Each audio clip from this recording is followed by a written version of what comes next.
Hola a todos nuevamente, ¿cómo están? Espero que se encuentren muy bien. Aquí ya estoy listo para desarrollar nuestra clase de hoy.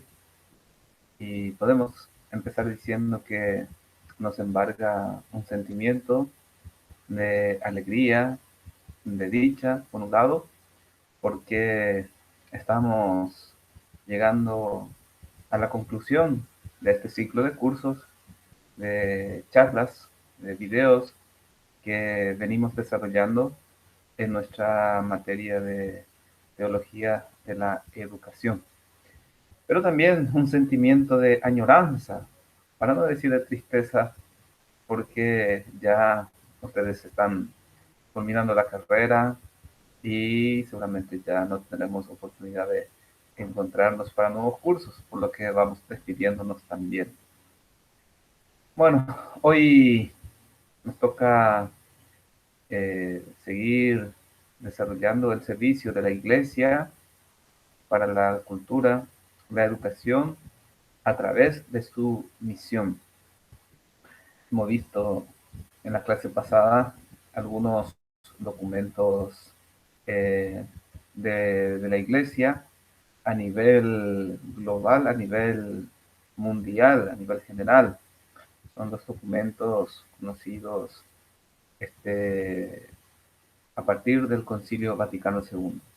Aquí tengo en, en mis manos este documento llamado Aparecida. Eh, es el quinto documento de la Conferencia General del Episcopado Latinoamericano y el Caribe. Es una reflexión a nivel de nuestra Iglesia Católica, pero desde nuestro continente en particular, América Latina y el Caribe. Y este ha sido el último documento general del episcopado latinoamericano. Es el quinto de mayo del 2007 y se llama Aparecida porque fue celebrado en la ciudad de Aparecida, en Brasil. Y así como otros documentos, por ejemplo, se llamaron Santo Domingo porque fue hecho en la ciudad de Santo Domingo, Medellín porque se hizo en Colombia, Puebla porque se hizo en México, Río de Janeiro porque se hizo también en Brasil en su momento. Y vamos a ver qué enseñan, qué servicio presta la iglesia a la educación, a la cultura, a la sociedad a partir de este documento de Aparecida. ¿Cuáles son los lineamientos que nos deja en materia de educación y concretamente educación católica? La iglesia en su reflexión a través de este documento.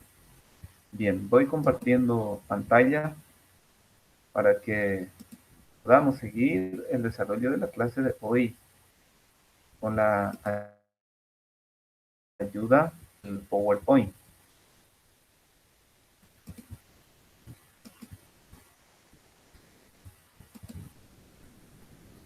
Muy bien, estamos siempre en nuestra materia de teología de la educación. Y como hemos señalado, hoy queremos desarrollar el servicio de la iglesia en el campo educativo y cómo lo presenta la iglesia en América Latina y el Caribe, ya que pertenecemos nosotros a esta parte del, del mundo y somos latinoamericanos. Muy bien, en primer lugar vamos a mirar el contexto histórico sociocultural. Y el documento comienza señalando que los pueblos de América Latina y el Caribe viven hoy una realidad marcada por grandes cambios que afectan profundamente la vida. Como latinoamericanos y como docentes en particular, ya les consideramos también a ustedes docentes, y de hecho muchos ya lo son, nos sentimos interpelados a discernir los signos de los tiempos a la luz del Espíritu Santo y la ciencia, para ponernos al servicio de la educación. La novedad de estos cambios, a diferencia de los ocurridos en otras épocas, es que tienen un alcance global que, con diferencias, afectan al mundo entero.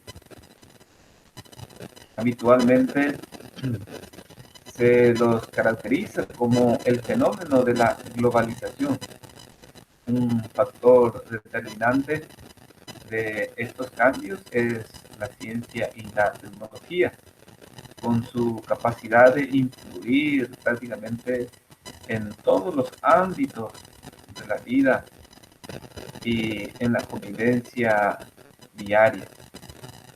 En materia de nuestras relaciones, ¿verdad?, con los demás, la ciencia y la tecnología han mostrado su capacidad de crear una red de comunicaciones de alcance mundial, tanto pública como privada, para interactuar en tiempo real, es decir, con simultaneidad. No obstante, la distancia geográfica, muchas veces ya dijimos, nosotros estamos en Paraguay, pero podemos estar interactuando con gente de Canadá, de México, de Portugal, por citar algunos países. En el mismo, al instante, en el mismo horario, al instante, cuando uno se conecta a internet y recurre a algunas redes sociales, las aplicaciones más conocidas, entonces ya comienza a interactuar con cualquier persona de cualquier parte del mundo. La historia se ha acelerado también con estos cambios que se han producido, cambios que ya habíamos dicho son vertiginosos, puesto que se comunican con gran velocidad a todos los rincones del planeta. Y vertiginoso también en el sentido de que uno ni ha empezado a adaptarse a esos cambios, ya han pasado y ya llegan otras novedades a, a nuestra convivencia diaria. Esta nueva escala mundial del fenómeno humano trae consecuencias en todos los ámbitos de la vida social, impactando la cultura, la economía, la política, la ciencia y, en nuestro caso particular, la educación. Así también en el deporte, las artes, es decir, prácticamente en todos los ámbitos de nuestra vida. Y en la educación, en la medida de las posibilidades, vamos haciendo también uso y sacamos provecho de estos cambios que se han presentado en materia educativa. Como docentes nos interesa cómo este fenómeno afecta la vida de nuestros pueblos y por tanto la educación, que ha de buscarse ahora interpelados por nuevos lenguajes de dominio técnico y nuevos avances pedagógicos. Y Aparecida añade, sin una percepción clara del misterio de Dios, se vuelve opaco el designio amoroso y paternal de una vida digna para todos los seres humanos. En este nuevo contexto social, la realidad se ha vuelto para el ser humano cada vez más opaca y compleja. ¿Qué significa estas dos expresiones, opaca y compleja? Quiere decir que cualquier persona individual necesita siempre más información si quiere ejercer sobre la realidad el señorío que por vocación está llamada. Esto nos ha enseñado a mirar la realidad con más humildad, sabiendo que ella es más grande y compleja que las simplificaciones con que solíamos verla en un pasado aún no demasiado lejano, y que en muchos casos introdujeron conflictos en la sociedad, dejando muchas heridas que aún no logran cicatrizar. También se ha hecho difícil percibir la unidad de todos los fragmentos dispersos que resultan de la información que recolectamos. Es frecuente que algunos quieran mirar la realidad unilateralmente, es decir, desde un punto de vista, fragmentadamente, como puede ser desde la economía. Otro puede mirar la realidad solamente desde la política. O alguien más puede hacerlo simplemente desde la ciencia. Sin embargo, ninguno de estos criterios parciales logra proponernos un significado coherente para todo lo que existe. Cuando las personas perciben esta fragmentación y limitación, suelen sentirse frustradas, ansiosas, angustiadas. Es decir, como que no hay respuesta a todo lo que está buscando. Es decir, a esa necesidad siempre de tener una visión, ¿verdad? Plena de todo cuanto acontece en el escenario de la persona humana.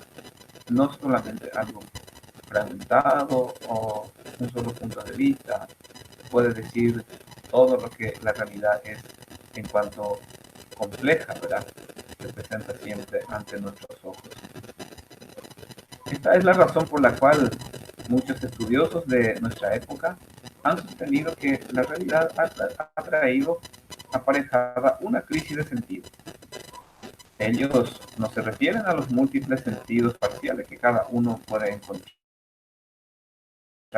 en la realiza, sino al sentido que da unidad a todo lo que existe y no sucede en la experiencia, y que los creyentes, los cristianos, llamamos el sentido religioso. La mayoría de los medios masivos de comunicación que, aunque ofrecen noticias transmitidas en tiempo real, estos días estábamos eh, participando en vivo e indirecto prácticamente la tragedia que ocurrió en Miami, en el desplome, ¿verdad?, de un edificio, en vivo e indirecto prácticamente. Estábamos asistiendo a este acontecimiento. Y eso es lo que hacen la mayoría de los medios masivos de comunicación. Ofrecen noticias transmitidas en tiempo real, en vivo y en directo. Y sin embargo, por más de que son una maravilla, hay que ser consciente también de que no pueden mostrar el sentido unitario de todos los factores de la realidad. Y lejos de llenar esto, el vacío que en nuestra conciencia se produce por la falta de un sentido unitario de la vida, en muchas ocasiones la información transmitida por los medios solo nos distrae. La falta de información solo se subsana con más información, retroalimentando la ansiedad de quien percibe que está en un mundo opaco y que no comprende. Entre los presupuestos que debilitan y menoscaban la vida familiar, encontramos la ideología de género, según la cual cada uno puede escoger su orientación sexual sin tomar en cuenta las diferencias dadas por la naturaleza humana. La naturaleza humana que siempre nos acerca a la verdad objetiva, es decir, aquella verdad que no cambia. Permítanme contarles esto que he visto en estos días, ¿verdad? Muy simpático, en un video acerca de la verdad objetiva. ¿Verdad? A uno que enseña, ¿verdad?, contra la ideología del género, ¿Y cómo queda la verdad? Y, y le dice el Señor, y bueno, y la verdad es esta, usted siendo hombre, pero que se autopercibe mujer, dentro de 50 años tendrá que hacerse un examen de próstata. Esa es la verdad. Y bueno, en ese sentido, ¿verdad? La naturaleza este, no miente, la naturaleza eh, es objetiva en ese sentido. Y lo que la ideología de género pretende es que uno opte, coja su orientación sexual sin tomar en cuenta la diferencia dada por el humano. Esto ha provocado modificaciones legales en algunos países que hieren gravemente la dignidad del matrimonio, el respeto al derecho a la vida y la identidad de la familia. Por ello, los cristianos necesitamos recomenzar desde Cristo, desde la contemplación de quien nos ha revelado en su misterio la plenitud del cumplimiento de la vocación humana y de su sentido. En una palabra, necesitamos hacernos discípulos dóciles para aprender de Él en su seguimiento la dignidad y la plenitud de la vida.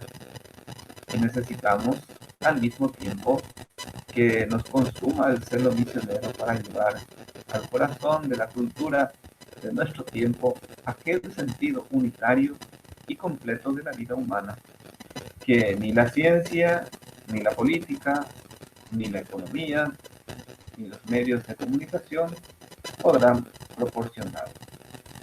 En Cristo, como enseña el apóstol Pablo, que es la sabiduría de Dios, la cultura puede volver a encontrar su centro y su profundidad, desde donde se puede mirar la realidad en el conjunto de todos sus factores, discerniéndolos a la luz del Evangelio y dando a cada uno su lugar y su dimensión adecuada. Como dijo el Papa Benedicto en el discurso inaugural de esta conferencia general del episcopado latinoamericano, solo quien reconoce a Dios conoce la realidad y puede responder a ella de modo adecuado y realmente humano. La sociedad que coordina sus actividades solo mediante múltiples informaciones cree que puede operar de hecho como si Dios no existiese. Pero la eficacia de los procedimientos lograda mediante la información, aún con las tecnologías más desarrolladas, no logra satisfacer el anhelo de dignidad inscrito en lo más profundo de la vocación humana. Por ello, no basta suponer que la mera diversidad de puntos de vista, de opciones y finalmente de informaciones que suele recibir el hombre de pluri o multiculturalidad resolverá la ausencia de un significado unitario para todo lo que existe. Es decir, la ciencia, a través de sus divisiones, la sociología puede aportar un punto de vista, la política puede aportar otro punto de vista, la psicología, también la antropología, la economía, en fin, cada ciencia nos ayuda a enfocarnos sobre un punto de la realidad. Pero no basta con tener este acercamiento, hace falta un sentido unitario de todas las cosas. Es decir, algo que pueda servir como un medio para que se pueda hacer una lectura completa de la realidad. En este sentido, ¿verdad? Está hablándonos el documento de Aparecida de la necesidad de encontrar este sentido unitario de las cosas eh, este, desde la educación. La persona humana es, en su misma esencia, aquel lugar de la naturaleza donde converge la variedad de los significados en una única vocación de sentido. A las personas que enseña el documento no les asusta la diversidad. Lo que les asusta más bien es no lograr reunir el conjunto de todos estos significados en la realidad en una comprensión unitaria que le permita ejercer libertad con discernimiento y responsabilidad. Así, la persona busca siempre la verdad de su ser, puesto que esta verdad la que ilumina la realidad de tal modo que pueda desenvolverse en ella con libertad y alegría, con gozo y esperanza. Después de mirar este contexto histórico, sociocultural del continente latinoamericano y el Caribe, pasaremos a ver ahora concretamente lo que es la educación católica para la Iglesia en Latinoamérica. Y el documento y este número es particularmente interesante, el número 328. Conviene leer este punto, este número, detenidamente. Comienza diciéndonos que América Latina y el Caribe viven una particular y delicada emergencia educativa. Emergencia educativa. Hoy estamos hablando mucho de emergencia sanitaria y todo lo que eso implica y representa, ¿verdad? Como preocupación para nuestra salud. Y este documento nos llama la atención, ¿verdad?, sobre una emergencia educativa. Y eso supone que la educación, si uno quiere hacerse, ¿verdad?, esta imagen es como que está en terapia intensiva. ¿Y por qué dicen los obispos? ¿Por qué la iglesia en su visión reconoce que se vive esta emergencia educativa en nuestro continente latinoamericano?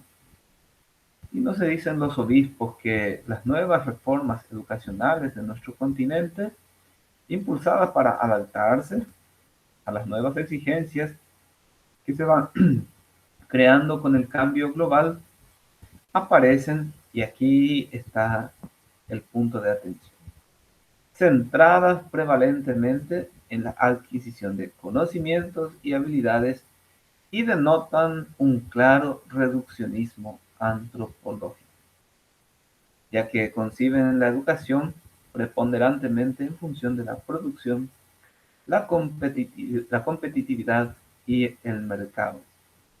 Reduccionismo antropológico ya habíamos indicado, pero volvemos aquí a recordar.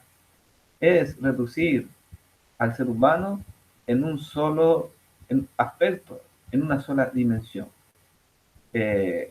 Aquí el hombre visto en función de la producción, de la competitividad y todo lo que la economía del mercado representa. Y todo lo que necesita solamente para entrar en ese ámbito competitivo y sacar la mayor producción posible de cuanto hace, eso es lo que realmente importa y eso es lo que se busca fortalecer, desarrollar desde la educación. Entonces, ¿qué es lo que se busca? Y adquisición de conocimientos, habilidades, técnicas y las otras dimensiones del ser humano, ¿verdad? El arte, la moral, la voluntad, las expresiones artísticas. Parece que no tienen, ¿verdad?, tanta relevancia eh, de producción, de competición, de economía. Y entonces eso se descuida. Por otra parte, dicen los obispos, con frecuencia propician la inclusión de factores contrarios a la vida. Estamos hablando de la educación centrada en conocimientos y habilidades, tal como se está dando en Latinoamérica y en cualquier parte del mundo, ¿verdad?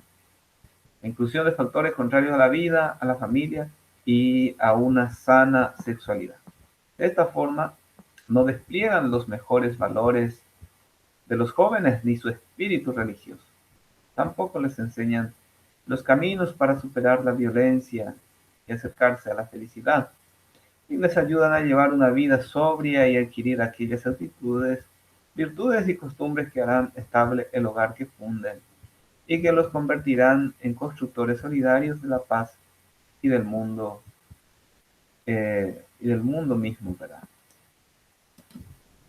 Ante esta situación, fortaleciendo la estrecha colaboración con los padres de familia y pensando en una educación de calidad a la que tienen derecho sin distinción todos los alumnos y alumnas de nuestros pueblos, es necesario insistir en el auténtico fin de toda escuela. ¿Y a qué está llamada toda escuela? A transformarse ante todo en lugar privilegiado de formación y promoción integral mediante la asimilación sistemática y crítica de la cultura, cosa que logra mediante un encuentro vivo y vital con el patrimonio cultural. Esto supone que tal encuentro se realice en la escuela en forma de elaboración, es decir, confrontando e insertando los valores que permanecen siempre en el contexto actual. En realidad, la cultura, para ser educativa, debe insertarse en los problemas del tiempo en el que se desarrolla la vida de cada alumno, de cada alumna. De esta manera, las distintas disciplinas han de presentar no solo un saber por adquirir, sino también valores por asimilar y verdades por descubrir. Eso es lo que no se debe descuidar para evitar caer en el reduccionismo antropológico. Constituye, por tanto, una responsabilidad de la escuela en cuanto a institución educativa poner de relieve la dimensión ética y religiosa de la cultura, precisamente con el fin de activar el dinamismo espiritual del que aprende y ayudarle a alcanzar la libertad ética que presupone y perfecciona a la psicología. Pero no se da libertad ética sino en la confrontación con los valores absolutos, de los cuales depende el sentido y el valor de la vida del hombre. Aún en el ámbito de la educación, se manifiesta la tendencia a asumir la actualidad como parámetro de los valores, corriendo así el peligro de responder a aspiraciones transitorias y superficiales y de perder de vista las exigencias más profundas del mundo contemporáneo.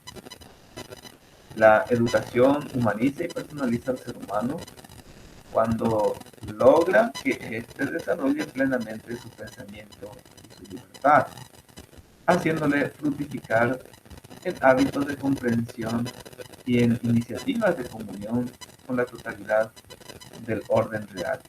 De esta manera, el ser humano humaniza su mundo, produce cultura, transforma la sociedad y construye la historia. Después de ver la educación católica, la propuesta de la educación católica, también el documento da aportes y orientaciones para los centros educativos católicos. La misión primaria de la Iglesia siempre va a ser anunciar el Evangelio. Esa es su presencia y misión en el mundo, anunciar el Evangelio. De manera que la razón principal de ser de la Iglesia es continuar la misión de Cristo. Y esta misión la Iglesia también lo realiza por medio de los centros educativos católicos, que buscan garantizar la relación entre fe y vida, tanto en la persona individual como en el contexto sociocultural en que las personas viven. actúan y se relacionan entre sí. Así procura transformar mediante la fuerza del Evangelio los criterios de juicio, los valores determinantes, los puntos de interés, las líneas de pensamiento, las fuentes inspiradoras y los modelos de vida de la humanidad que están en contraste con la palabra de Dios y el designio de salvación.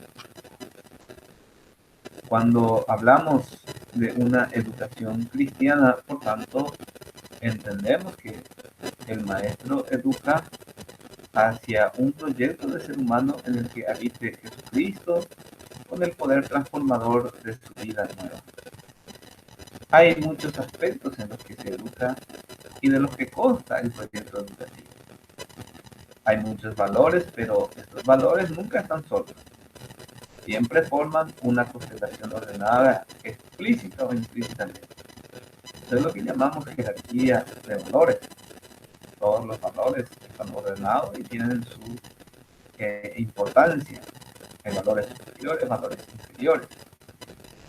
Si la ordenación tiene como fundamento y término a Cristo, entonces esta educación está recapitulando todo en Cristo y es una verdadera educación cristiana. Si no, puede hablar de Cristo, pero corre el riesgo de no ser cristiano. Se produce de este modo una compenetración entre los dos aspectos, lo cual significa que no se consigue que se pueda anunciar el Evangelio sin que éste ilumine, infunda aliento y esperanza e inspire soluciones adecuadas a los problemas de la existencia, ni tampoco que pueda pensarse en una promoción verdadera y plena del ser humano sin abrirlo a Dios y anunciarle a Jesucristo. La Iglesia está llamada a promover en sus escuelas una educación centrada en la persona humana, que es capaz de vivir en la comunidad, aportando lo suyo para bien, y esto es válido para todos, toda educación, todo centro educativo, no porque sea católico, porque sea cristiano, tiene que centrarse siempre en la persona humana.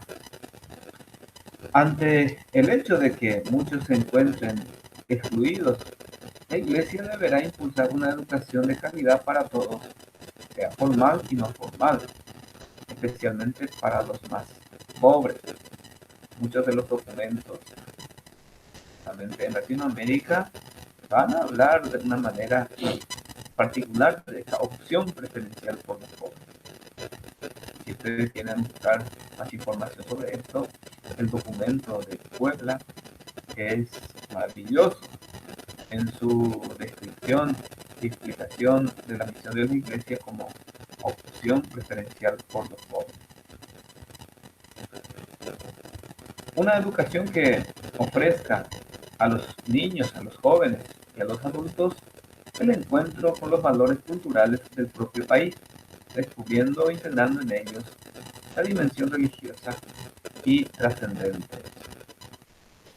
La educación es católica ya que los principios evangélicos que se convierten para ella en normas educativas, motivaciones interiores y al mismo tiempo en metas finales son las que hacen que se llame justamente educación católica. Este es el carácter específicamente católico de la educación. Jesucristo, pues, eleva y ennoblece a la persona humana, da valor a su existencia y constituye el perfecto ejemplo de vida. Es la mejor noticia propuesta a los jóvenes por los centros de formación católica. Por lo tanto, la meta que la escuela católica se propone respecto de los niños y jóvenes es la de conducir al encuentro con Jesucristo vivo, Hijo del Padre, hermano y amigo, Maestro y Pastor misericordioso, esperanza, camino, verdad y vida, y así a la vivencia de la alianza con Dios y con los hombres. Lo hace colaborando en la construcción de la personalidad de los alumnos, teniendo a Cristo como referencia en el plano de la mentalidad y de la vida. Tal referencia, al hacerse progresivamente explícita e interiorizada, le ayudará a ver la historia como Cristo la ve, a juzgar la vida como Él lo hace, a elegir y amar como Él, a cultivar la esperanza como Él nos enseña, y a vivir en Él la comunión con el Padre y el Espíritu Santo. Por la fecundidad misteriosa de esta referencia, la persona se construye en unidad existencial, o sea, asume sus responsabilidades y busca el significado último de su vida. Situada en la iglesia, comunidad de creyentes, logra con libertad vivir intensamente la fe, anunciarla y celebrarla con alegría en la realidad de cada día. Como consecuencia, maduran y resultan con naturales las actitudes humanas que llevan a abrirse sinceramente a la verdad, a respetar y amar a las personas, a expresar su propia libertad en la donación de sí y en el servicio a los demás para la transformación de la sociedad. La escuela católica está llamada a una profunda renovación. Dichos proyectos deben promover la formación integral, la persona teniendo su fundamento en Cristo, con identidad eclesial y cultural y con excelencia académica. Además, han de generar solidaridad y caridad con los más pobres, el acompañamiento de los procesos educativos, la participación en ellos de los padres de familia y la formación de docentes son tareas prioritarias de la pastoral educativa de la Iglesia. Un principio irrenunciable para la Iglesia es la libertad de enseñanza. El amplio ejercicio del derecho a la educación reclama a su vez, como condición para su auténtica realización, la plena libertad que debe gozar toda familia para elegir la educación de sus hijos que consideren más conforme a los valores que ellos más estiman y que consideran indispensables.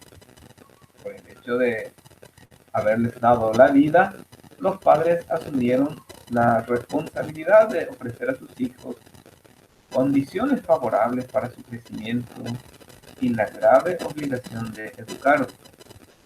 La sociedad ha de reconocerlos como los primeros y principales educadores. El deber de la educación familiar como primera escuela de virtudes es de tanta trascendencia que, cuando falta, difícilmente puede suplirse. Este principio es irrenunciable. Este intransferible derecho que implica una obligación y que expresa la libertad de la familia en el ámbito de la educación, por su significado y alcance, ha de ser decididamente garantizado por el Estado. Garantizado, no suprimido ni reemplazado. Por esta razón, el poder público, al que compete la protección y la defensa de las libertades de los ciudadanos, atendiendo a la justicia distributiva, debe distribuir las ayudas públicas que provienen de los impuestos de todos los ciudadanos, de tal manera que la totalidad de los padres, al margen de su condición social, pueda escoger, según su conciencia, en medio de una pluralidad de proyectos educativos, las escuelas adecuadas para sus hijos. Ese es el valor fundamental y la naturaleza jurídica que fundamenta la subvención escolar. Por tanto, a ningún sector educacional, ni siquiera al propio Estado, se le puede otorgar la facultad de concederse el privilegio y la exclusividad de la educación de los más pobres, sin menoscabar con ello importantes derechos. De este modo, se promueven derechos naturales de la persona humana, que la convivencia pacífica de los ciudadanos y el progreso de todos. En este sentido, hay que reconocer que en nuestro país tenemos muchas escuelas privadas y muchas escuelas privadas subvencionadas. Dentro de la Iglesia Católica hay colegios y universidades, ¿verdad?, que son estrictamente privadas de gestión totalmente privada y otras que son de gestión privada pero subvencionada por el Estado. ¿Qué significa esto? Que la iglesia pone las estructuras, pone el edificio, pone todas las condiciones y el gobierno subvenciona, es decir, apoya monetariamente el desarrollo escolar. En algunos casos, pagando el salario de los docentes. Es decir, los docentes son de la institución católica, pero son pagados por el Estado, por esta subvención. Y en otros casos también concediendo kits de alimentos, kits de escolares, para que de esta manera eh, ningún alumno, ¿verdad?, se quede sin posibilidad de acceder a la calidad educativa y acceder a la educación que ha elegido, si existe esta posibilidad. Es decir, que no haya solamente escuelas estatales, escuelas públicas nada más, sino haya en escuelas que también puedan ser opciones por su tipo de enseñanza, que bien, ciertamente siguiendo el plan curricular del Estado, puede también ofrecer algunas especificaciones en el campo educativo. Conviene también, como último punto, hablar un poquito de las universidades católicas, como señala también el documento de Aparecida. Propia naturaleza, la Universidad Católica presta una importante ayuda a la Iglesia en su misión evangelizadora. Se trata de un vital testimonio de orden institucional de Cristo y su mensaje tan necesario e importante para las culturas impregnadas por el secularismo. Las actividades fundamentales de una universidad católica deberán vincularse y armonizarse con la misión evangelizadora de la Iglesia. Se llevan a cabo a través de una investigación realizada a la luz del mensaje cristiano que ponga los nuevos descubrimientos humanos al servicio de las personas y de la sociedad. Así ofrece una formación dada en un contexto de fe que prepare personas capaces de un juicio racional y crítico, consciente de la dignidad trascendental de la persona humana. Esto implica una formación profesional que comprenda los valores éticos y la dimensión de servicio a las personas y a la sociedad. El diálogo con la cultura que favorezca una mejor comprensión y transmisión de la fe.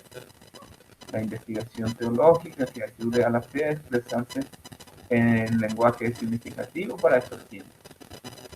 La Iglesia, porque es cada vez más consciente de su misión salvífica en este mundo, quiere sentir estos centros cercanos a sí misma y desea tenerlos presentes y operantes en la difusión del mensaje auténtico de Cristo. Las universidades católicas, por consiguiente, habrán de desarrollar con fidelidad su especificidad cristiana, ya que poseen responsabilidades evangélicas que instituciones de otro tipo ligadas a realizar. Entre ellas se encuentra sobre todo el diálogo son y cultura y la formación de profesores, alumnos y personal administrativo a través de la doctrina social y moral de la Iglesia, para que sean capaces de compromiso solidario con la dignidad humana y solidario con la comunidad, y demostrar proféticamente la novedad que representa el cristianismo en la vida de las sociedades latinoamericanas. Para ello, es indispensable que se cuide el perfil humano, académico y cristiano de quienes son los principales responsables de la investigación y la docencia. En las últimas décadas, en América Latina y el Caribe, observamos el surgimiento de diversos institutos de teología pastoral orientados a la formación y actualización de agentes de pastoral. Es importante que ustedes sepan, queridos alumnos, que pueden también acceder a estos cursos en forma virtual. Pueden buscar institutos teológicos que operan, que trabajan en Paraguay o en cualquier parte de Latinoamérica o del mundo, porque no decir así, ¿verdad? Y si alguno de ustedes, por ejemplo, desea hacer un profesorado en formación ética, estos institutos teológicos brindan estos cursos y son cursos reconocidos por el ministerio para que uno pueda tener también el perfil de profesor de ética. Muy bien, para ir concluyendo entonces nuestra unidad, decimos que esta quinta conferencia agradece el invaluable servicio que las diversas instituciones de educación católica prestan en la promoción humana y de evangelización de las nuevas generaciones, como su aporte a la cultura de nuestro pueblo y alienta a las diócesis, congregaciones religiosas y organizaciones de laicos católicos que mantienen escuelas, universidades, institutos de educación superior y de capacitación no formal a proseguir incansablemente en su insustituible misión apostólica.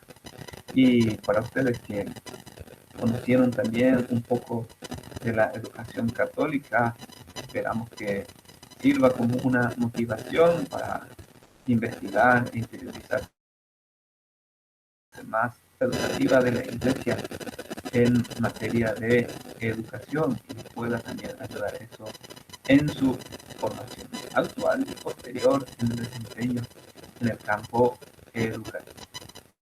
Muy bien, eso ha sido todo por hoy. Como siempre, muchas gracias por su atención. Voy dejando de compartir pantallas para que podamos despedirnos. No sin antes recordarles que los materiales de lectura que acompañan esta unidad lo van a encontrar ustedes en la plataforma, así también como la guía de trabajo correspondiente a la unidad. Una vez más, muchas gracias por su atención y seguimos interactuando en la plataforma de manera virtual y también en el grupo del WhatsApp. Hasta luego. Bendiciones.